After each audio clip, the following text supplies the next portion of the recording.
Throughout the 20th century, South Africa was brutalized by systematic oppression and the apartheid government, which forced the separation of racial groups. They divided housing, workplaces, and schools. The white minority regime controlled the vast wealth of the country, oppressed the majority of its people, and forced them out of areas they declared for whites only. In 1990, Nelson Mandela was released from 27 years in prison. The apartheid government was still in power and was trying to convince the world that black Africans could not govern the country. Violent civil war raged in South Africa.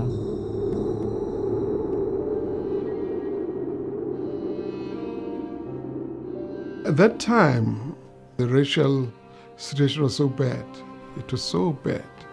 In the 60s and the 70s, height of apartheid, we were marked at that time as terrorists. So many people were dying at the time. And there were certain areas where one could not easily move in. Can you imagine being restricted with your life? You are being told how to live your life. It brought a lot of people down. It killed, in fact, a lot of people. South Africa was a prison for everybody because the government imposed their will and people were forced to live in separated areas. From the moment that I could really think for myself and see what was going on, it became an upbringing or a childhood of great pain and conflict.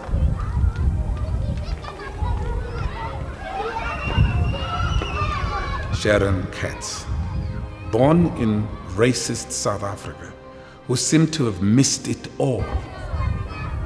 Sharon was willing to come to our location, and yet white people never thought of doing that in those days. And it was very dangerous for her to go there. And we were more worried about her family. She was too passionate about humanity. She understood human dignity and respect. That's what we needed. South Africans who simply ignored apartheid.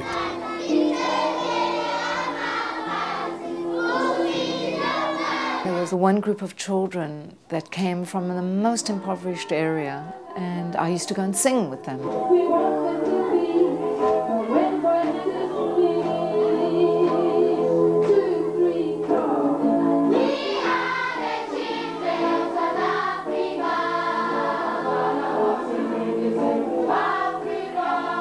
These children, who have never seen electricity, didn't have running water, could barely have any food to eat.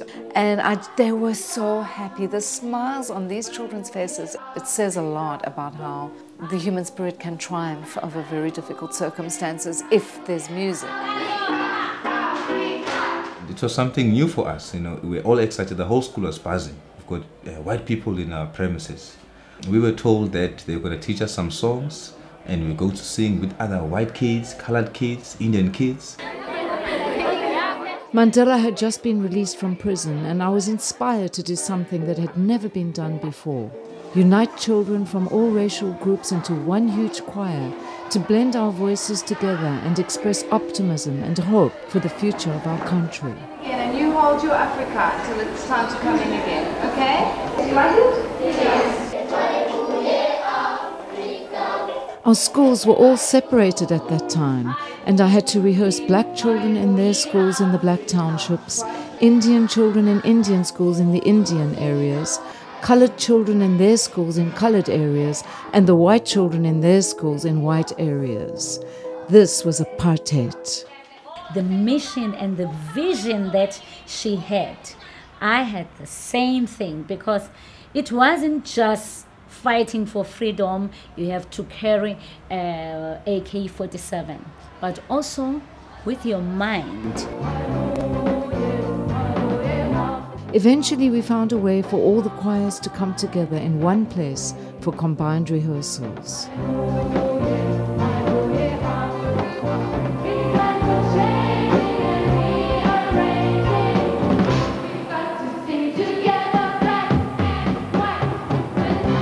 When we entered for that rehearsal, we were so shocked. I just remember thinking, what on earth is this? I'd never seen so many people of different colors in the same place at the same time. We realized that it wasn't just about being part of a choir, but we're spreading our message via music. And some of the lyrics were Zulu lyrics, and we were rehearsing Zulu songs with white kids. And we realized that they were just like us. They could sing, well, they could try to dance. Now I want to talk about being forced to dance. I was terrible.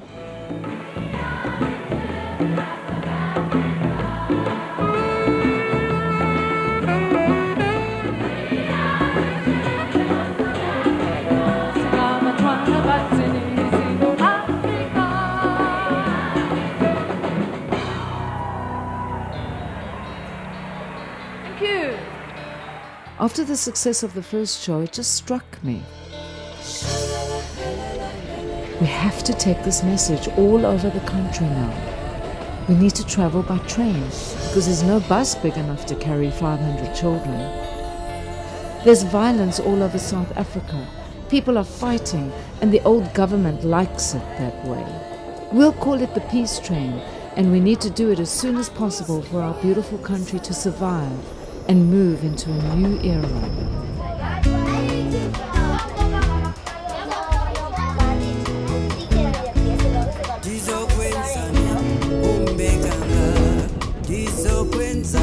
We insisted that each compartment on the train would be a racially mixed group to look like we're now in a new South Africa, and it was a phenomenal experience. There was an atmosphere of absolute jubilance on this train.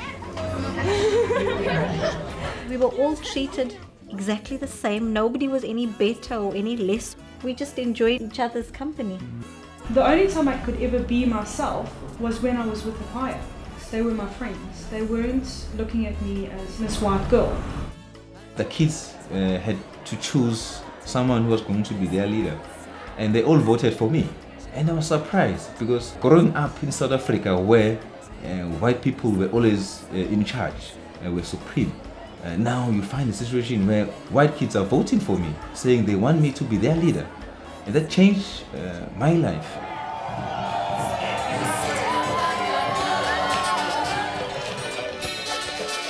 It was a stepping stone for so many of the children. Most of them came from underprivileged homes. But when these kids became involved in the peace train, they could see part of another world out there. Children flourished. If these children had not been part of the peace train, I shudder to think what might have happened to them. We always stressed that there's a responsibility that goes along with being in the peace train. We're there to set an example, yes, but we're also there to go out into our various communities and do the work that needs to be done. We took the message back to our schools. You know what? I said, I've got white friends, I've got Indian friends, and I've got colored friends. The peace train wasn't just about 80 kids. It was about their families as well, their brothers, their sisters, their uncles, their aunties. It was a good preparation for that democracy that was coming into play. I do believe that South Africa has a legacy and a history and a tradition to share with the rest of the world, having defeated apartheid.